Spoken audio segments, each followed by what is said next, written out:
Don't do these things like I did when I first started running Facebook ads. Over the last decade, I've run countless Facebook ads campaigns for a multitude of different clients, and I've made about every mistake you could dream of making through this, and I've made this video so you don't have to do the same. In this video, I'll run you through my 5 most dumb, thick mistakes that I've made as a Facebook advertiser over the years, and I will aim to break that down, back them up with real client examples, just so you can see exactly what it is and how to avoid doing the exact same thing as I did. Whether you're a small business owner running your own ads or you're just getting started with ads, then this video could actually help save you thousands and thousands of pounds and thousands of hours in pain and heartache. So number one, and probably the most embarrassing one for me, is optimizing your campaigns for traffic rather than leads or sales or whatever the objective is that you want to get out of them. So this one actually takes me back to when I first started marketing over a decade ago. I was working for a big old corporate. We had 3 or 4 e-commerce brands, all selling types of mats within them. And you know, at the time I was young, they let me launch a brand from scratch, which was a great experience, but I had to work with the agency that we had. So I've sat on both sides of the fence here. So I've been an agency and I've been on the side where I've used an agency. So I've got a lot of experience in this. And because I was young, I was naive, I followed their advice, and their advice was, oh, because the brand's so new, we need to optimize for traffic rather than leads. And you know, they gave me all this bullshit on why that you needed to do this. And you know, the reason that they were doing this, because it would make their metrics look good at first, because you know, they were in the results business when working with the company. But I think that's bad practice. An agency should be transparent, they should be a strategic partner to your business, and they should tell you exactly what you need to do.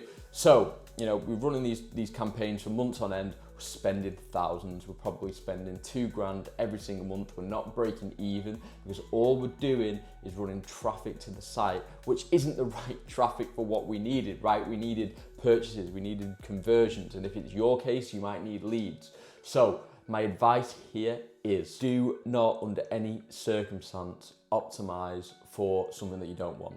If you want leads, you optimize on Facebook or Google for that conversion type, because these platforms are that smart, right? They will find the exact people who will, you know, become a lead or they'll become a purchaser. So do that.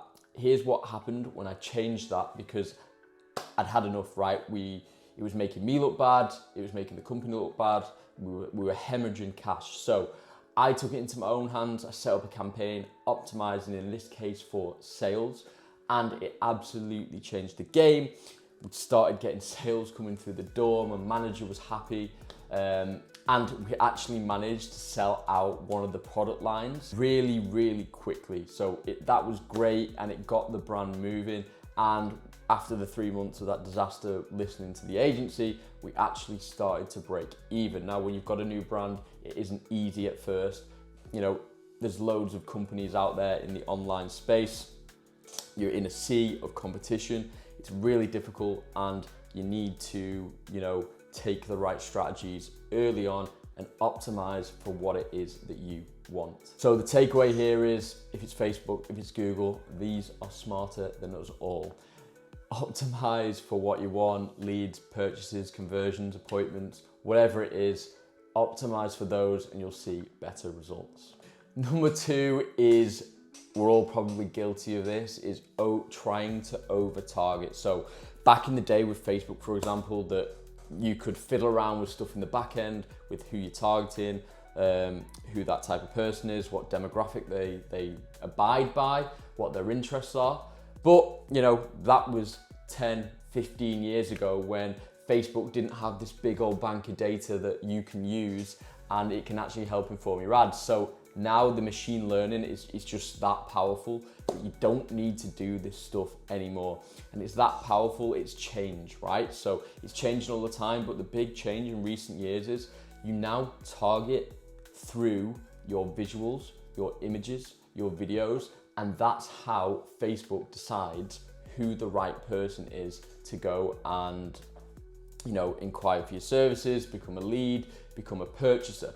So, you know, I think everyone's guilty of over targeting. The only targeting I tend to use for local businesses is the location, right? Because if you're a small business, you're operating in a certain area, how can you fulfill the UK wide, for example? Like, you might not have offices, you might not have vans, you might not have, you know, the capacity to do that. So that's usually the only targeting I use.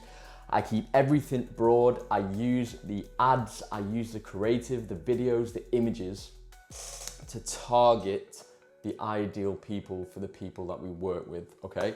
So for instance, you know, we started working with a mortgage broker recently. They tried the generic crap, putting that out into Facebook. It worked, but could it have been better? Yes. So we offered them strategic advice here, right? So we told them that they need to start calling out their ideal customer, which was home owning parents, through their ads. And since they did that, they actually tripled the amount of leads they were getting in. So when we started with the generic stuff, we got about 43 in probably the month of March 2025. And then in April, once we changed the messaging, we changed the ads, it tripled to 110 leads. And it has been hitting over 100 consistently every single month now, which is absolutely brilliant. But that is the power of not over targeting. The key takeaway is, let Facebook do its stuff. It's smarter than all of us. Don't target. The only thing to use is the location that you're in, if that applies to your business. Number 3 is weak creative, weak images, weak videos. You know, I've seen businesses over and over again put up something blurry or put up something that isn't quite, you know, right. An iPhone, a basic smartphone, will take something better than doing something like that. So you just need to, you know, get up with your camera skills a little bit, point and shoot. It's really quite easy. An example I've got of this is we've got a construction client based in Stoke, and, you know, some of the stuff that we got to him, he was taking photos and you could see his head in the photo of the doors because he was a window and door fitter. And, you know, it's just things like that you need to improve. So in this case, we worked with him. We found out that the doors are higher performing on the platform of Facebook for lead generation than the windows were. So we guided him, right? We give him instructions on how to take some video content, because, you know, these days, 6% of the content that's actually generating leads comes from video now. So we guided him, we showed him some examples, we sent over some examples, we gave him that strategic advice to go and get the better creative. And he did that, we put it into something great for him. And since we did this, he was working with an agency before, they were getting leads at about £47. We came in, we advised him, we were actually dealing on an even smaller budget. They had like triple the budget to what we did. And we more than halved his cost per lead, and we brought it down to about £18 per lead, which is great, really high ticket service. Generally speaking, in construction, we see anywhere between, you know, £15 and £25 for a lead. So that was absolute brilliant and a great win. So the takeaway for this one is, you know, make sure your images aren't blurry, make sure you can see them, make sure they're optimized size-wise for the platform, and, you know, make sure you're targeting your audience specifically through your content too. So, you know, use real people, real services, real results, transformations, whatever it may be. You know, make sure you're doing it on a decent camera. Everyone's got a decent smartphone these days. It's that simple. So the 4th dumb mistake is not testing different type of offers enough. So in the early days, you know, with whatever client come in, whatever a client wanted, I would go and, you know, do whatever it took to keep them and not listen to them. But now I've progressed. I'm older and wiser. I've had way more clients. I've got the bank of data to show people what it is with the creative testing of the offers that makes all the results. So I know one of the examples that I've got is a mortgage broker who I work with in Warrington, and I can literally show them now the impact of testing different offers that they had. So they wanted to run with the free consultation, free lifetime mortgage advice, free mortgage chat, all great stuff, but wasn't enough because all the competition on the platform were peddling the same generic shite. So what we did was we, started with this because they wanted to get it up and running quick, right? So we did that, decent amount of lead flow, right? But things can always be better, and that's what we did. We worked with them, we found out what their competitive advantage was, which was, they had another partner, and it allowed them to be able to offer a free will for new sign-ups for the lifetime mortgage offer for their remortgaging clients that they wanted to attract. So we put this in, we gave them a free will, and you can literally see in the data that, March, when we didn't have one, 43 leads, and then all the way into April, literally over tripled the lead flow to 110 leads, and they've now consistently been hitting over 100 leads every single month with about £1,000 in ad spend, which is great going for them. So, we tested the generic stuff, we proved that it didn't work, and the key takeaway is, you do need to test all these offers, but you need a killer offer that people want and is relevant to people, because that will outperform the best creative with a bad offer. So a bad offer with a good creative will not perform as well as a good offer and a bad creative. So dial in on your offer. That was a mistake I made throughout the time, from being a young buck coming into the marketing game till now. It took years and years to realize this, and years of data to see the effect of a good offer. So make sure you dial in on that. The fifth dumb mistake I made was, staying rigid with, agency advice. Like I said, when I worked in the corporate world, I was working with an agency, they were giving advice, but they were still stuck in 2015 using outdated methods. Now, hundreds of agencies will still do this, but it's the ones that are keeping up with the system, keeping up with the platform, keeping up with the updates, and it's all coming about to be about, videos, images, targeting through your creative.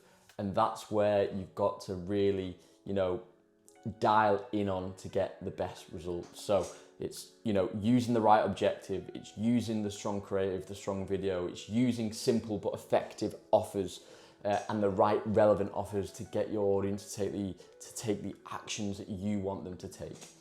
It's lean targeting, broad targeting. Don't be using any of this complicated stuff.